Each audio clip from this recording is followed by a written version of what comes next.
Welcome back, friends, to the One-Footed Phoenix.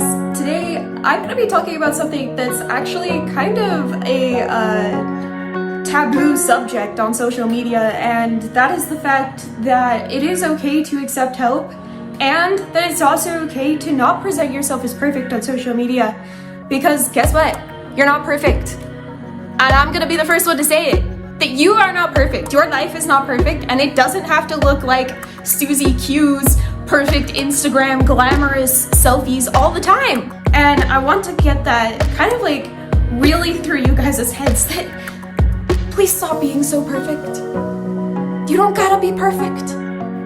I honestly chose to film today without having the perfect appearance. My hair is a little bit of a mess, and I didn't even put most of my makeup on today because I wanted to show you that it's okay not to be perfect.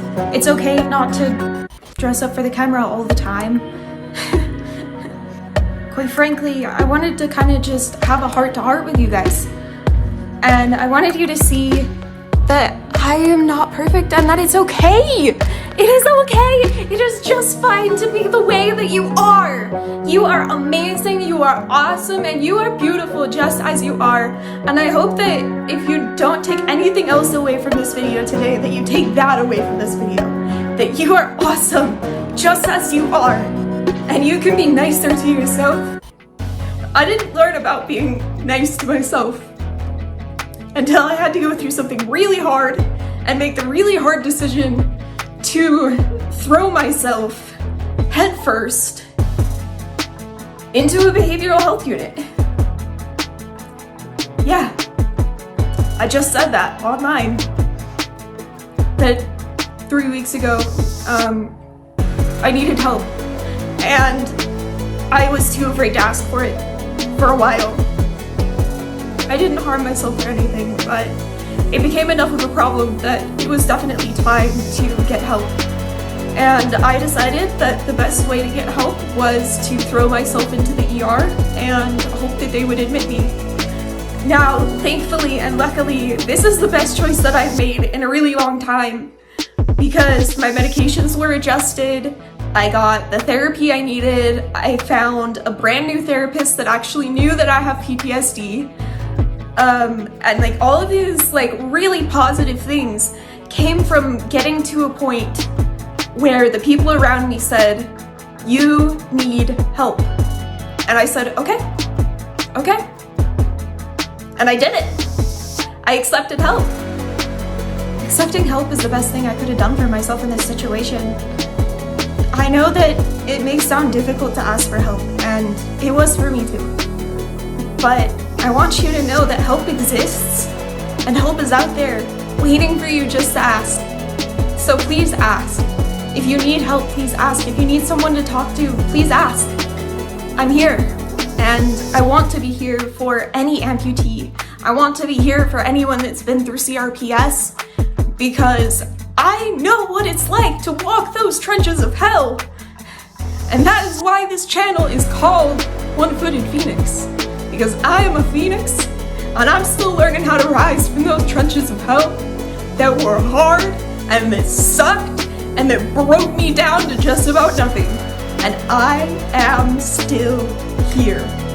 I am still trying my best to do my best every day. I wasn't able to film this entire video in one day. PTSD stands for post-traumatic stress disorder. It is something that oftentimes soldiers of war end up with.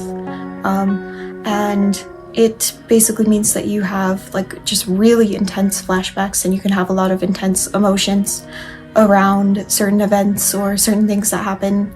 Sometimes sounds or smells can trigger it.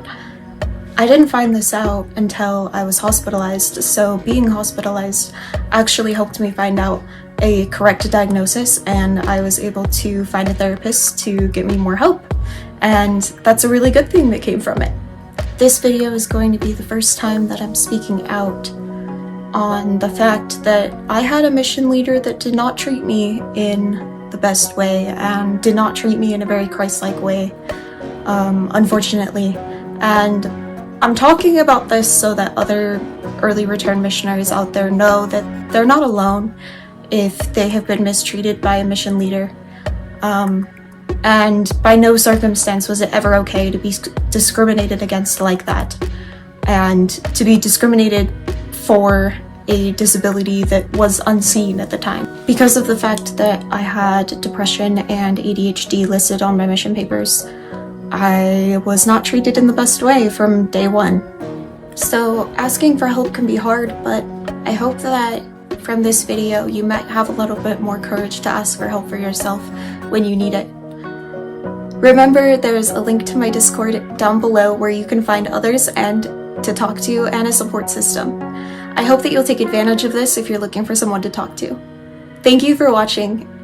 If you'd like to subscribe, click the Phoenix button. If you would like to see the video that YouTube recommends for you, click over here. I'll see you next week. Thank you!